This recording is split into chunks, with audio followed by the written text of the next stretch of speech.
एक गांव में एक गरीब किसान रहता था। उसके एक छोटे बच्चे, एक धर्म पत्नी और एक बूढ़ी अम्मा रहती थी घर में, जो कि काम देखने को गया था लेकिन उसे काम नहीं मिला। वह चुपचाप घर वापस लौट रहा है। आज भी काम नहीं मिला। मेरे घर में छोटे छोटे बच्चे हैं और एक बूढ़ी अम्मा है और एक मेरी धर्म पत्नी है, तो मैं उनको क्या मुंह दिखाऊंगा। मुझे काम भी नहीं मिला, घर में राशन भी नहीं है। मेरी पत्नी, मुझे आज भी काम नहीं मिला। मैं उदास आ रहा हूँ, मुझे काम भी नहीं मिला। मैं गया था गांव के कारखाने में लेकिन मुझे काम नहीं मिला। कुछ लाए हैं खाने के लिए, घर में कुछ राशन नहीं है। कपड़े पहनाने के लिए लड़कों लोग को पैसे नहीं है। क्या करे पता नहीं चल रहा है। अरे मेरी धर्म पत्नी, मुझे क्या समझ आ रहा है, मुझे तो कुछ समझ ही नहीं आ रहा है कि मैं क्या करूं। मैं तुम लोग के लिए तो ही गया था कमाने।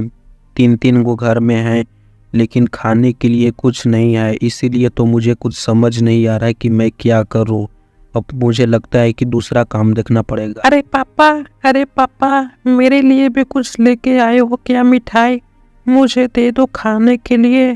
मैं बहुत दिन से भूखा हूँ, मैं 7 दिनों से भूखा हूँ। मुझे भी कुछ दे दो खाने के लिए। अरे मेरे सोना बाबू, अरे रोहित बाबू, मैं तो गया था तुम्हारे लिए ही कुछ मिठाई लाने, लेकिन मुझे कुछ काम ही नहीं मिला और मुझे कुछ पैसे भी नहीं मिले कि मैं तुम्हारे लिए मिठाई ला सकूं। माफ करना बेटा, और तुम पढ़ाई करो और हमारी गरीबी को हटाओ। अरे मेरे श्यामलाल बाबू, अरे मेरे श्यामलाल बाबू, मैं तुम्हें देख के ही पता चल गया तुम्हारे मुंह को ही कि तुझे काम नहीं मिला है। एक काम करो, गांव के सेठ हैं उन्हीं के पास चले जाओ, तुझे काम मिल जाएगा और घर की रोजी रोटी चल जाएगा। यदि तुम उनके पास जाओगे, गोड़ हाथ पड़ोगे, तो तुझे काम जरूर दे देंगे बेटा। एक तुम ही हो जो तुम घर के खर्चा चला सकते हो। अरे मेरी अम्मा, तुम मुझे क्यों नहीं पहले बताई कि मुझे गांव में एक सेठ है। मुझे पता रहता तो मैं गांव के सेठ के पास ही जाता और उनसे कुछ पैसे मांग के मैं तुम लोग के लिए खाना लाता और खाना बनता घर में।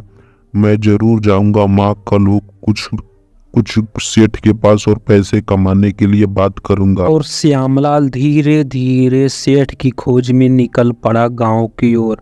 और वह सोचता गया, काश आज भगवान की दया से आज हमको सेठ मिल जाए, इसके बाद हमारा रोजगार मिल जाएगा और अपने बच्चे को पोषण पालन कर लेंगे। वह धीरे धीरे सेठ के पास आ ही रहा था और बोलते ही आ रहा था कि आज मुझे काश भगवान की दया से सेठ के पास मुलाकात हो जाए और हम सेठ के पास जाकर अपना समस्या बताए और हमें रोजगार मिल जाए।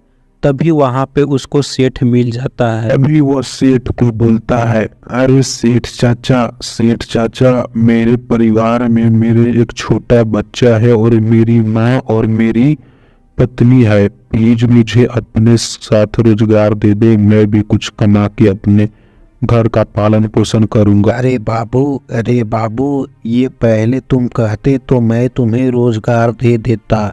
इससे पहले तुम मेरे पास क्यों नहीं आए? यदि ऐसा स्थिति है तो हमारे पास आते, मैं तुम्हें रोजगार जरूर देता। इससे पहले तुम आते तो।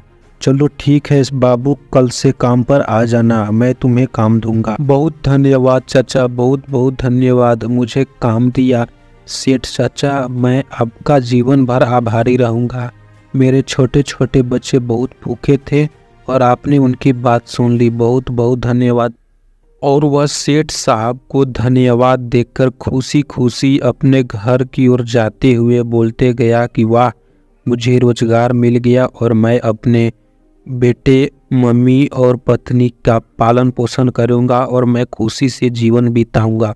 और वह अपने परिवार को जाकर यह सारी बातें बताता है, जिससे उसका परिवार पूरा तरह से खुश हो जाता है।